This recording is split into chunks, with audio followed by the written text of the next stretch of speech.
Welcome to Thursday's edition of the Fun Astrology Podcast for May 25th, 2023. Thomas Miller here, coming to you from a few days ago when I recorded these before I left for Florida. To that end, let's give the old man a break here. I'm going to set up the weekend today, slide out. No Ray Merriman on Saturday. I will be completely busy with our group, loving what's going on. So let's just talk about the energy for the next 3 days, and then I'll see you back again, pre-recorded on Monday, live again back in the booth on Tuesday. We mentioned yesterday you get the day off. Today is a free pass. There is no significant energy in the chart today. I mean, a couple of aspects with the moon. One is that it squares Mercury at 6:11 this morning. So what you do with that, obviously, is if you're in a relationship, and it's especially if you're in the Eastern time zone, then you wake up and you tell something nice. You say something really nice to your significant other, and you get the tone of the day set straight. Don't let that square get in your way. But you do. You get a day off, basically, an energetic rest day. Then tomorrow we do have a couple of things, but the weekend really doesn't look that active energetically. Tomorrow, one is really early, Saturday morning at 3:36 in the morning Eastern.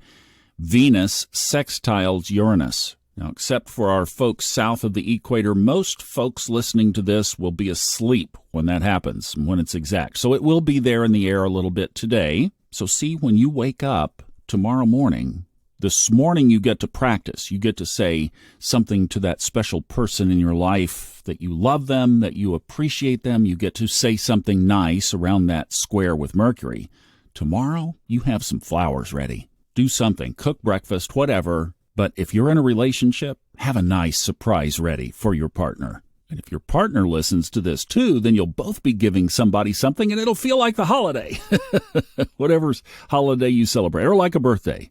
All right, enough of that. Then 4:05 this afternoon, Mars squares the nodes. Remember the moon did that on Wednesday? That's where the energy starts to come back in, because Mars squaring these nodes, especially with the south node in Scorpio, could be a little bit punchy. For you numerologists, though, that happens at 3 degrees, 33 minutes, 333. Maybe that will be a special alignment right there. 4:05 p.m. Eastern Time, Friday afternoon. That's when Mars squares the nodes of the moon. You know, from a personal perspective, take a look at your karmic situation where, just that little snapshot moment there where you pause if you're following this and you time these things and you really try to surf and use these energies.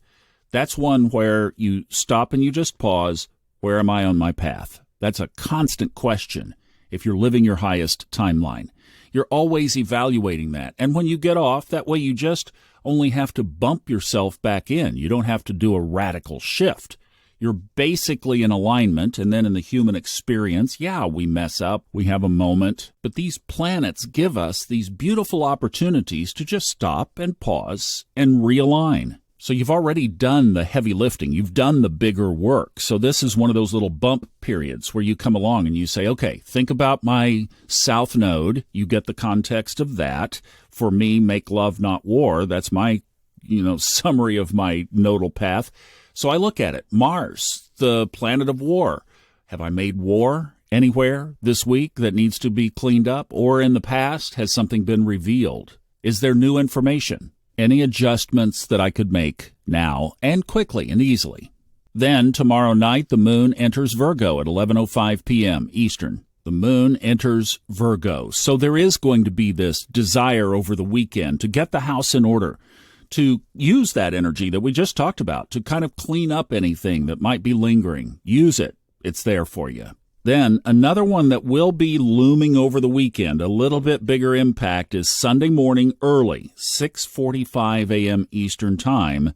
The Sun squares Saturn. This one has a little heavier impact to it because we're talking about past life stuff coming up in a huge way. Here's how. Where I'm set to Asheville, North Carolina, at that hour in the equal house system, the Sun at 6 degrees 52 minutes in Gemini will be in the 12th house. That's the house that sets the stage from the past for this incarnation.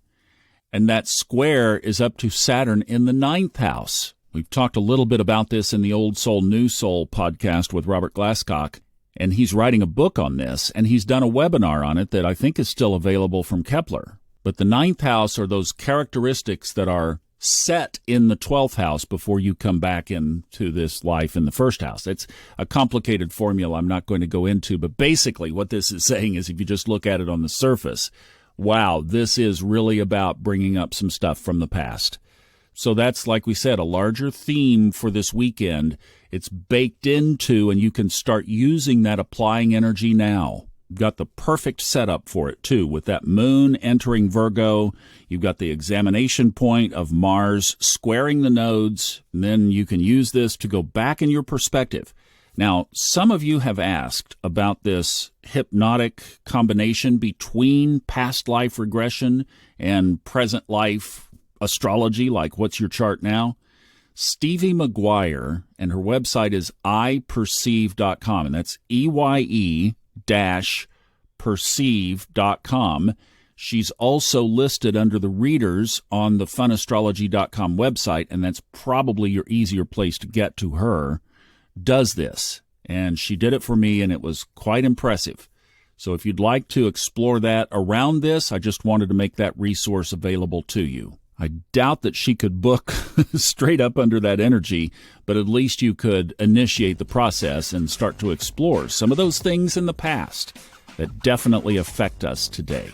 Especially if there's something that you haven't been able to shake, it might really be buried up in some of that 12th house, 9th house energy.